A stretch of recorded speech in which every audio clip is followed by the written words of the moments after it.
who are questioning what I'm saying about the United States bringing regime change to a country near you, aka Mzansi, incoming. After he's taken care of Maduro, oh, let me check, done. Venezuela, done. Nigeria, done. So after he's done there, take one guess of all the countries in the world. Which one is next on his list and why? And if you can't see that, then do some checking in yourself and how you are reading the situation. Go and look at my previous videos, and they're saying, oh, I like Trump and this and that, and Trump can go to hell and whatever. They can say whatever about me, inferring stuff that I never said, or about Donald Trump. But where do you think he's going after Venezuela and after Nigeria? Who do you think is next on his list? Where is there legislation passed already concerning a specific country that will give justification for an invasive action towards active and immediate regime change? Trump has to counter China's interest in South Africa, in Southern Africa.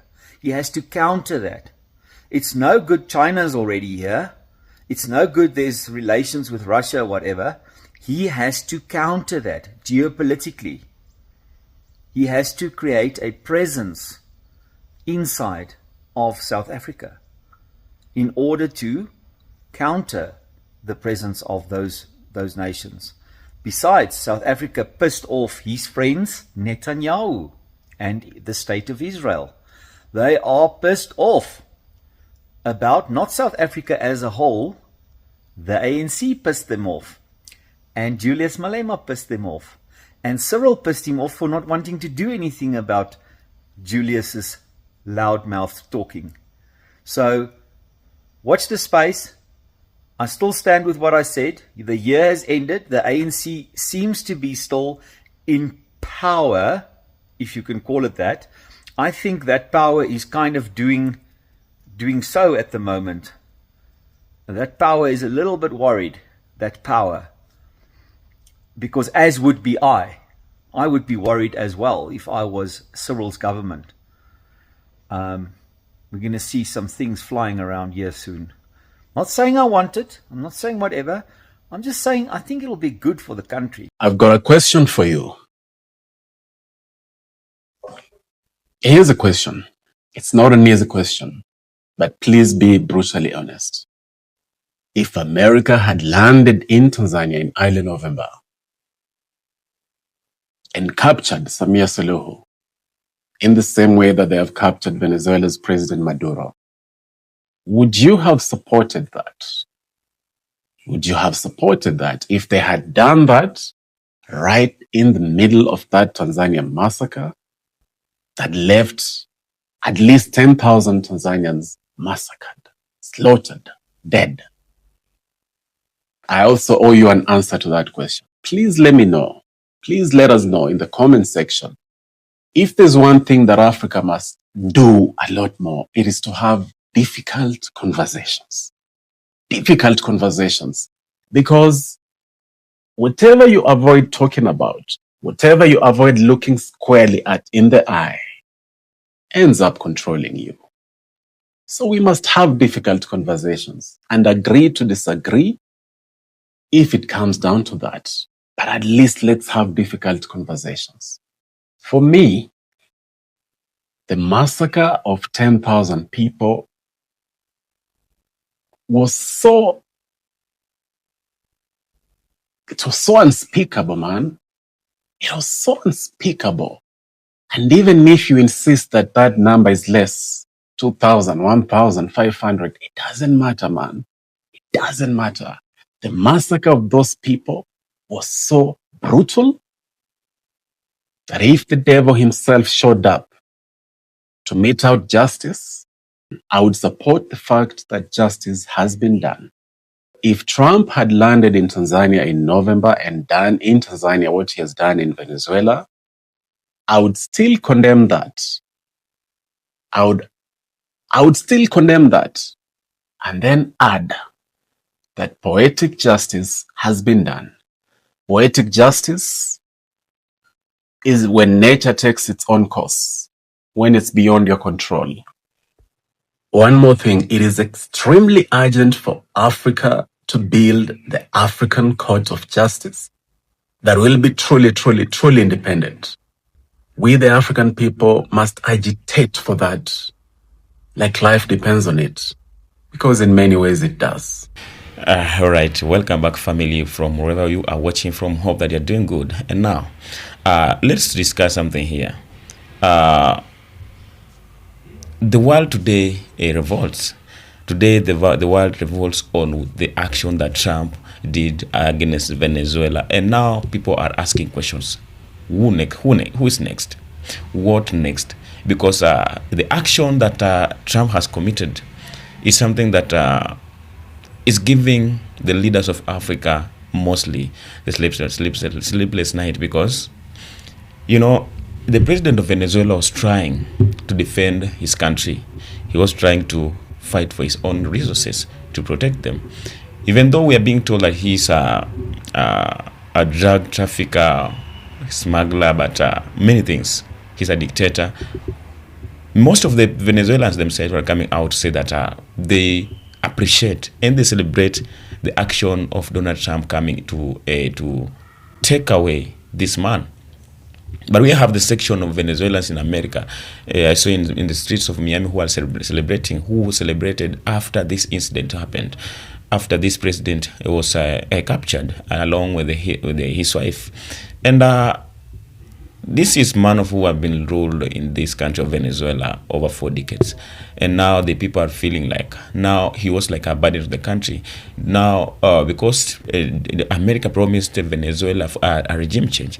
So we don't know what's going to happen. We don't know if a regime change, if it's a justice, or it's just like other inventions, because America has a lot that you cannot understand. But we hope maybe it can be a regime change. It can be justice, but not other way around. We don't hope this to be like to look like Syria, to look like Libya, and to look like other countries which faced the same. But at the end of it, the people came to regret. Now, the questions come back here in Africa, because many people are asking. We have seen how the African leaders recently have been reacting over Trump's decisions, over America's decision against Africa, because at this time, for so long, we've been seeing how America is coming to treat African leaders, threatening African leaders, issuing sanctions, banning them not to travel. African citizens not to travel to access America or any other Western nations. And we've seen how the African leaders have been responding, because they don't care, they don't bother being sanctioned or banned to travel to America, because this is the time that many Africans have awake, and they're feeling like being restricted not to travel to America is not something that can worry anyone or any African, because in fact this is a wake-up call, because the people who are going to America, mostly all the Western countries, they're going to invest much to build the economy of those countries, while they're leaving their own countries in a poor situations. So many people have been welcoming this, calling it a wake-up call, and this we've been believing that this can bring a change and a development to Africa, because we have many Africans, mostly the politicians, who have the offshore accounts, and these offshore accounts they're stealing African money to go and invest or save in offshore accounts, which are being used to develop other people's economies, their lands, and they're using the same money to come and give African leaders as loans. So we are going to take our own money to repay back with interest. So this action cannot take Africa in any place, or it cannot bring any change or development, as we know. But it will only continue scrambling Africa, putting it down, because all that is happening is not about development. but it's about destruction. So the question is now, who is next? In order to control the oil in Venezuela, in order to control the administration in Venezuela so that you have a military presence and a friendly government to checkmate the Lula government, which is seen to be socialist and almost part of the BRICS. We must not forget the BRICS. That in that part of the world, the biggest economy in that sphere is Brazil. Because first of all, you have seen whoever you find DJT or American are going against them to fight them. These are the people who normally go against the agreements, against their will. Because as we know, that America is a superpower country, a world superpower. So, but they use their own superiority to oppress other people. They took took advantage to other people because of their superiority. That's why you find that in African country mostly, when we wake up, when we try to stand up, to resist, fight back,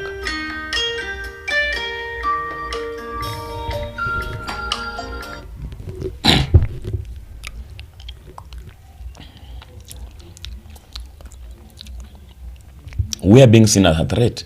And they find a reason to sanction Africans, they find a reason just to discriminate us. We saw all that happened in the country of Tanzania. Everyone was against it. Everyone was against it. We Africa, we condemned it because we would have not supported genocides and massive killings in African country while we are just sitting watching.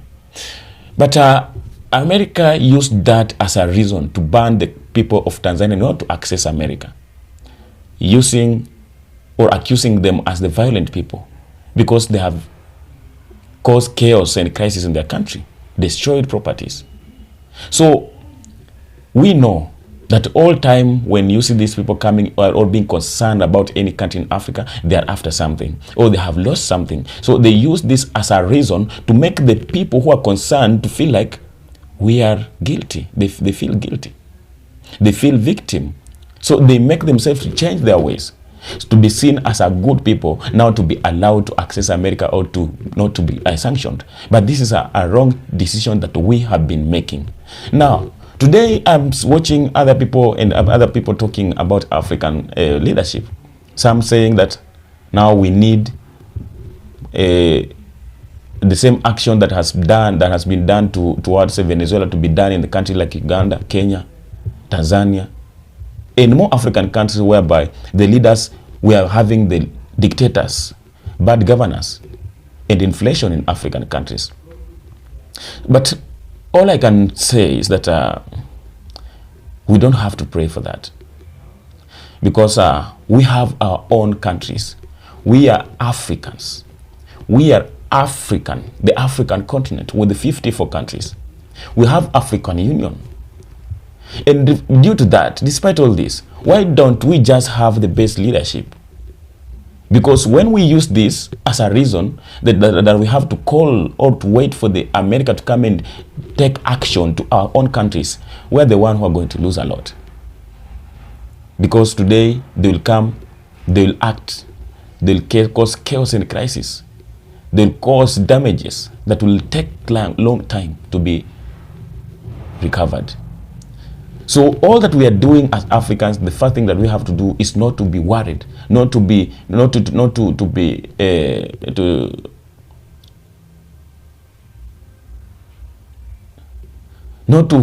under fear because if we do this, then they will come for us. No, that's not the case. That is not the case. So all that I know that African leaders are not good. They are not doing good. They are taking advantages of their people. They are looting. They are causing problems. They are corrupted. But we have another ways to make our own leadership best that will make African continent to grow as how we need it to be. So I don't think this will be the case because the people are asking, what next? What is the reason? What do this reflect to Africa? What do American action to Venezuela reflects to African continent? We have to fight for our own, stand by our own, by not in allowing other people to come or to be distracted by our own problem or our own issues. Be blessed, Richie from live. I appreciate you. Tell me, what do you think about this? And let me have your views in the comment section, and let's connect to the next episode. Be blessed.